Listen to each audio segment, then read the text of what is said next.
দুনিয়াতে মা নাই, শুধু বাবাই বেঁচে আছে। যুবক চিন্তা করলো, আমি যদি এখন বিবাহ করি হয়তো আমার বাবার খেদমতে একটু ব্যাঘাত ঘটবে।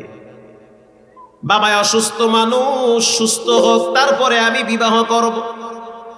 দেখতে অনেক সুন্দর, চতুর্দিকে মানুষের মুখে আওয়াজ, সৎ চরিত্রবান যুবক।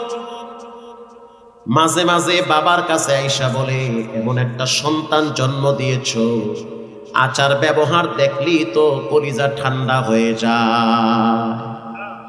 বাবা কান্দে দেয়, আল্লাহ এমন একটা পোলা আমারে দিচ্ছ। মানুষ পোলার সুনাম কয় সব জায়গায়। সকালবেলা সন্তানটা বাবার হাত পা ধোয়া নখ কাইটা ঘর থেকে বের হয়, নিজের হাতে বাবার কাপড় চোপড় পরিষ্কার করে দেয়।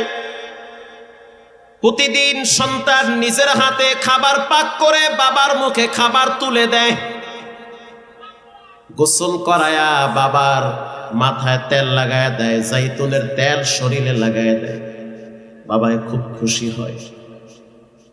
পবিত্র জুমার দিন, সাইয়্যিদুল আইয়াম ইয়াউমুল জুমা, শ্রেষ্ঠ দিন, দোয়া কবুলের দিন। বান্দা যেই দোয়া করে সেই দোয়াটা বিনা পর্দায় কবুল করেন কে? এবার সন্তান বাবার কাপড় চোপড় গুলা পরিষ্কার করে রোদ্রে শুকায়া বাবার শরীরে সুন্দর জামা পরায়া দিয়েছে। একটু আতর লাগায়া, দাড়িটা আশ্রায়া, চুল আশ্রায়া, মাথায় টুপি দিয়ে দিল। বাবা তুমি তো হাইটা মসজিদে যাইতে পারবা না, তার চেয়ে এক কাজ করো, তুমি আমার ঘাড়ের পিঠে উঠো, আমার ঘাড়ে উঠো, তোমাকে আমি মসজিদ পর্যন্ত নিয়ে যাব। আমার ঘাড়ে উঠো। আমার তো নিজের চোখে দেখছি মিশরিয়ার অনেক যুবক নিজের মাকে ঘাড়ে করে বাইতুল্লাহ তওয়াফ করায়। সুবহানাল্লাহ। আব্বারে ঘাড়ে করে পিঠে করে বাইতুল্লাহ লাব্বাইকের আওয়াজ দেয়, বাবাও আওয়াজ দেয় লাব্বাইক, ছেলেও কয় লাব্বাইক। আব্বাই কয় আল্লাহ, ছেলেরে মাফ করো, ছেলে কয় আমি। কত চমৎকার দৃশ্য। এরা উন্নতি করবে না, উন্নতি করবো আমরা। এগো কপালে দোয়া লাগবে না, দোয়া লাগবে আমগো কপালে। প্রিয় ভাইয়েরা আমার, জুমার নামাজ কমপ্লিট করার পরে আসরের নামাজের জন্য বাবাই প্রিপারেশন নিতেছে। আসরের নামাজ কমপ্লিট হওয়ার পর এবার সন্তানের দিকে বাবায় তাকায় বলতে আছে যে আসরের নামাজের পর মাগরিবের আগে আগে আল্লাহর দরবারে বান্দার একটা দোয়া কবুল হয়। আমি তোমার বাবা, তুমি আমার কাছে কি চাও বলো, তোমার জন্য আমি তোমার রবের কাছে দোয়া করব। সন্তান আবেগে আপ্লুত হয়ে গেছে যে বাবাই বলে সন্তান কি দোয়া করব বলো। তখন বাবাই বলল, সন্তান কি দোয়া করব? সন্তান বলল, বাবা এই বাইরে কথা কয় কিনা, এগো মাথায় কোনো ঘিলু বুদ্ধি আছে? এরকম চিল্লাইলে কথা কথা কইতে আছে। বলা মা না, কি কব, এগো দোষ না, দোষ সব এগো মা বাবা। আমরা তো একজন মুরব্বী কথা কইলে একটু ভদ্রতার সহিত কথা শুনি, একটা মুরব্বী দেখলে সালাম দেই, সম্মান করি, আর রাস্তায় রাস্তায় এরা চিল্লা। এই হলো অবস্থা। প্রিয় ভাইয়েরা আমার, সন্তান এবার বলতে আছে, আব্বা আপনি আমার জন্য দোয়া করেন, আল্লাহ পাক যেন আমাকে মৃত্যুটা ঈমানের সহিত দান করে। বাবা ছেলের দিকে চায় রয়েছে, কয় কি ঈমানের সহিত মৃত্যু চাও তুমি? বলে হ্যাঁ। মুহাম্মাদুর রাসূলুল্লাহ সাল্লাল্লাহু আলাইহি ওয়াসাল্লাম সে বেঁচেছে মাত্র 63 বছর, তা আমি বাঁচবো কয় বছর? আমার মা অল্প বয়সে কত 40-এর আগেই দুনিয়া থেকে বিদায় হয়েছে। আপনি অসুস্থ, না জানি এরপরে কার সিরিয়াল হয়, আমার না হয় আপনার, তো মৃত্যু তো হবেই। আপনি বাপ দোয়া করেন আল্লাহ যেন আমারে মৃত্যুর সময় ঈমান দান করে। 2 নম্বরে আপনি দোয়া করেন, ও বাবা আল্লাহ যেন আমার মৃত্যুর পর 2টা জান্নাতের মালিক বানায় দেয়। বাবা আর দেরি করলো না, 2টা হাত রবের দরবারে তুলে দিয়েছে আর বলতে আছে, আল্লাহ আমার সাদের জন্য জান্নাতে 2টা ঘর তুমি তৈরি করে রাখো। আমার সাদের মৃত্যুর সময় তুমি জবানে কালেমা দান করিও। সন্তান পাশে দাঁড়ায় দাঁড়ায় বলতে আছে আমি, বাবায় বলতে আছে সন্তান। আল্লাহর নবী বলেছেন মা বাবার দোয়া নাকি ছেলের জন্য কবুল হয়। আরো জুমার দিন নিঃসন্দেহে বাবার দোয়া ছেলের জন্য কবুল হয়ে গেছে। এই যুবক প্রতিদিন সকালবেলা এক মালিকের উটেরে পানি খাওয়ানোর জন্য ঘর থেকে বের হয়। লম্বা পথ অতিক্রম করার পর উটকে পানি পান করাইয়া খাবার খাওয়াইয়া বিকালের টাইমে আবার বাড়িতে চলে যায়। আসা যাওয়ার পথে সুন্দরী রূপসী এক মেয়ে এই যুবককে বারবার প্রেমের প্রস্তাব দেয়। যুবক স্পষ্ট জানিয়ে দিয়েছে ইন্নী আখাফুল্লাহ,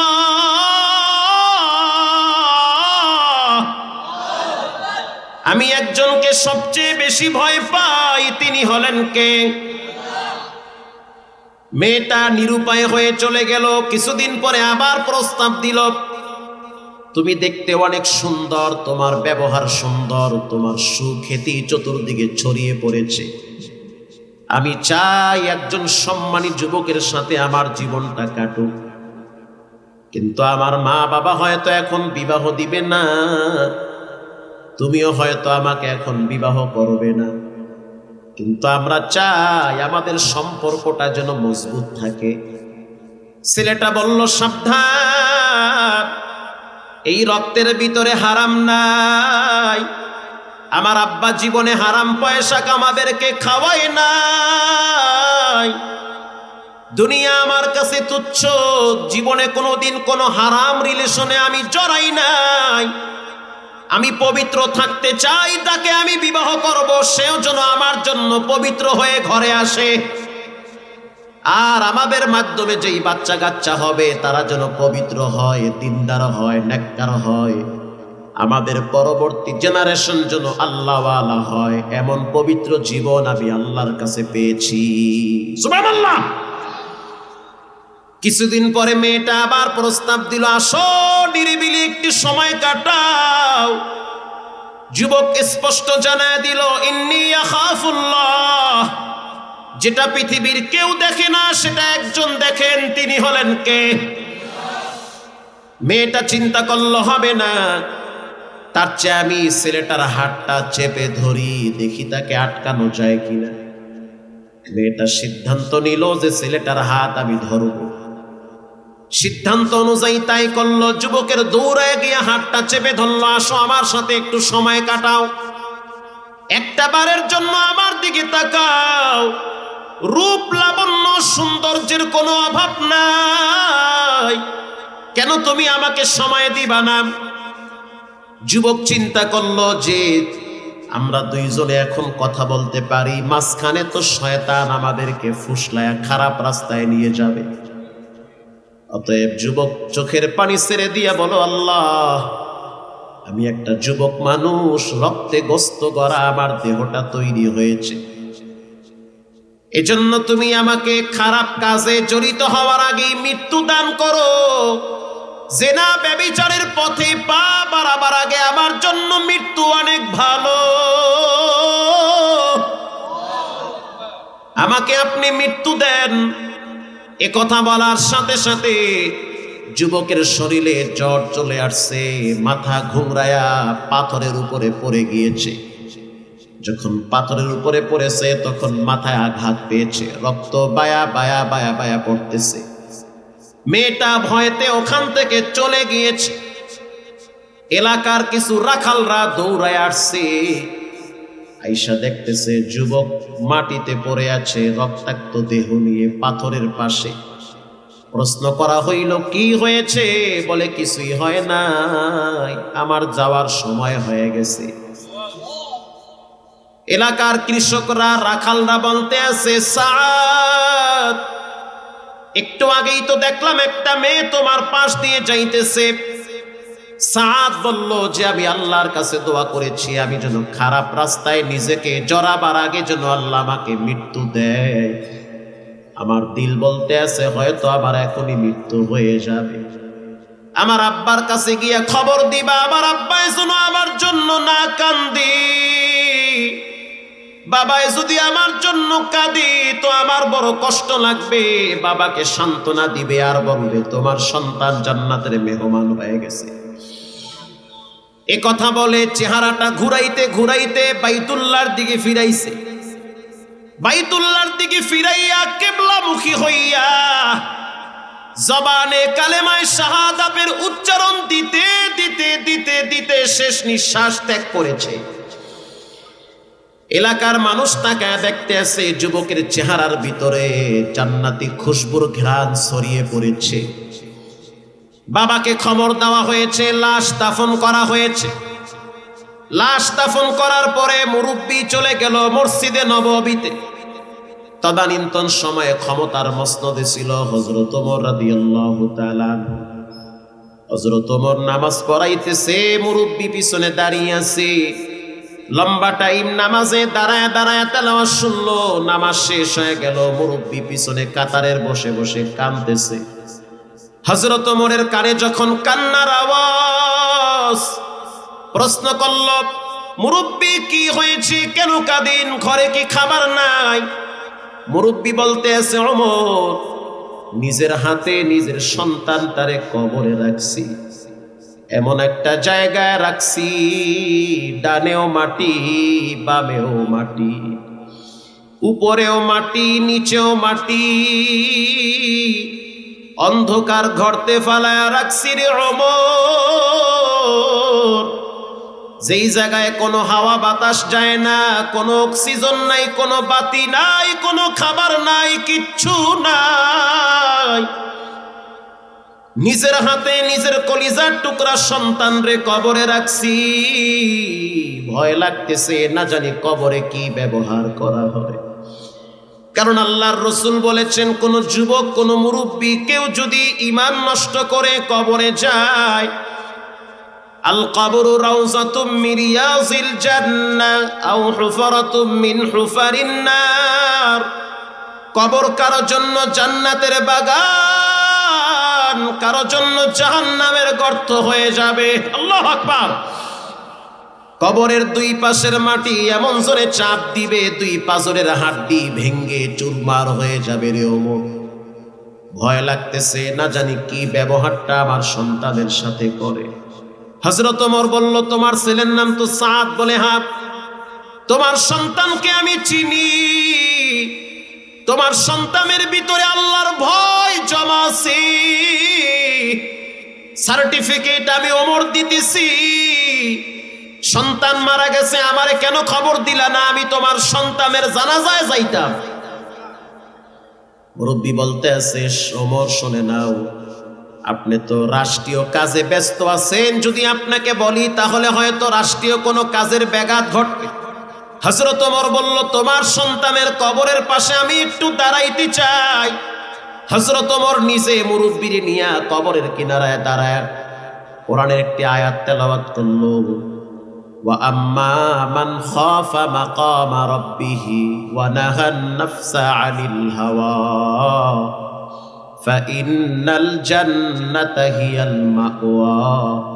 যারা আল্লাহকে ভয় পায়, এই ভয়ের কারণে যারা নিজেকে জেনা ব্যভিচার খারাপি জিনিস থেকে বাঁচায় রাখে, আল্লাহ পাক বলেন তাদের ঠিকানা হবে জান্নাতুল মাওয়া। এই আয়াত তেলাওয়াত করার সাথে সাথে রব্বুল আলামিন কবর থেকে যুবকের কণ্ঠের আওয়াজ ভাসায় দিয়েছে। কবর থেকে যুবক কোরআনের আরো একটি আয়াত তেলাওয়াত করল, ওয়ালিমান খাফা মাকামা রাব্বিহি জান্নাতান।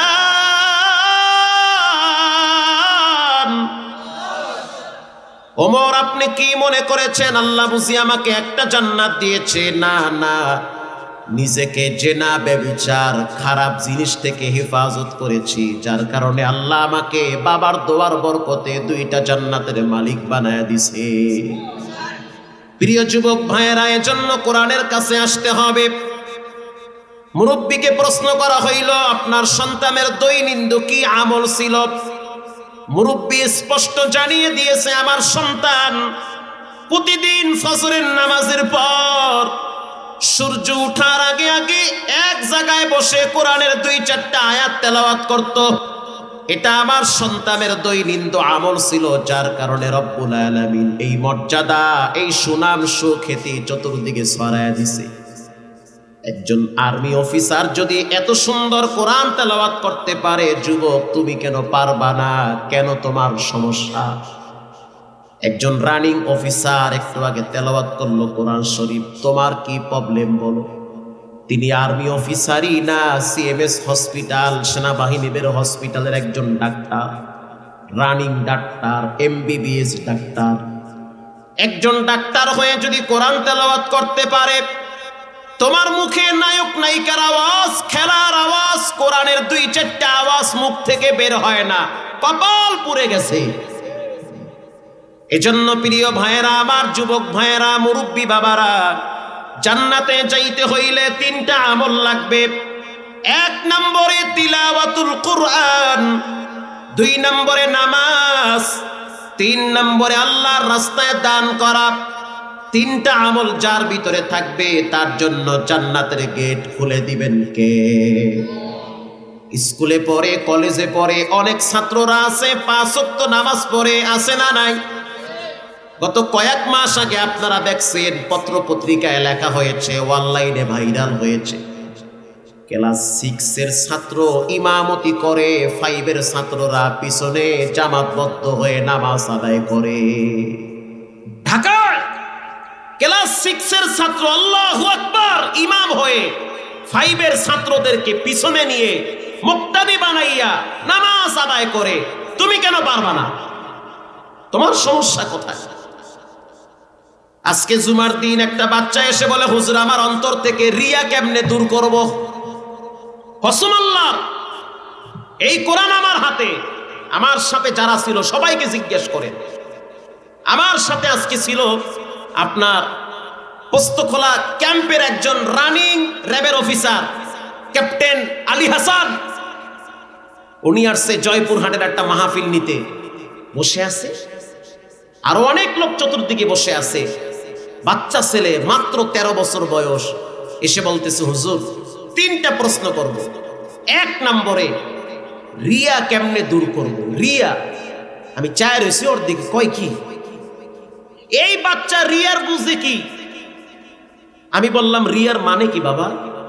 রিয়া হইল যে আমি যখন নামাজ পড়ি, মানুষ যদি আমার দিকে তাকায়, তখন আমার ভিতরে ফিল হয় যে আমি নামাজ পড়ি, মানুষ আমাকে দেখুক, এটাকে বলে রিয়া। আমি বললাম রাইট। আল্লাহু আকবার।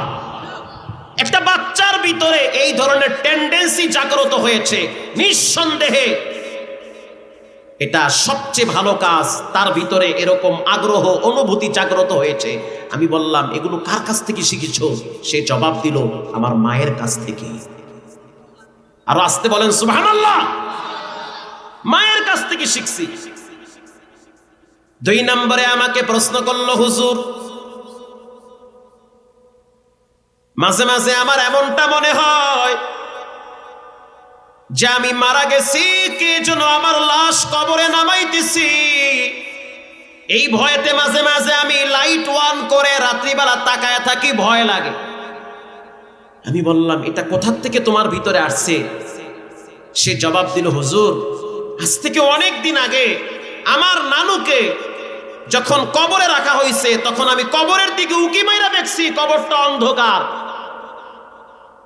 আমার নানুকে যখন কবরে রাখা হয়েছে, তখন তাকায় দেখছি কবরটা অন্ধকার। তখন বুঝলাম যে আমাকেও একদিন এরকম একটা অন্ধকার গর্তে ফালায়া রাখবে। সে আমাকে বলল, হুজুর গতকালকে আমার বয়সী 2-3টা বাচ্চা আগুনে পুড়ে মারা গেছে হুজুর। আমি চায় রয়েছি তার দিকে। যুবক ভাইয়েরা, কেন তোমরা পারবা না? তোমরা যদি ঠিক হয়ে যাও, পুরা মহল্লাবাসী ঠিক হয়ে যাবে। আমি ভোলায় বয়ানে গেছি, গিয়ে দেখলাম ফজরের টাইমে মসজিদের বারান্দায় জায়গা নাই। আশ্চর্য বিষয় হলো, প্রথম কাতার গুলায় সব যুবকদের দখলে। 7-এ, 6-এ, 8-এ, 9-এ পড়ে, এদের দখলে পুরা মসজিদ। আল্লাহু আকবার। ইমাম সাহেব আমারে মজার বয়ান শোনাইল, হুজুর গত পরশুদিন আমাদের এই মসজিদের একজন নিয়মিত মুসল্লি আসে নাই, তো বুঝলাম শীত বেশি পড়ছে তো এই জন্য আসে নাই। তা আমাদের একটা অভ্যাস, যদি না আসে আমরা তার বাড়িতে যাই খবর নিতে। আমি বললাম কোন কি, এটা তো মারাত্মক বিষয়।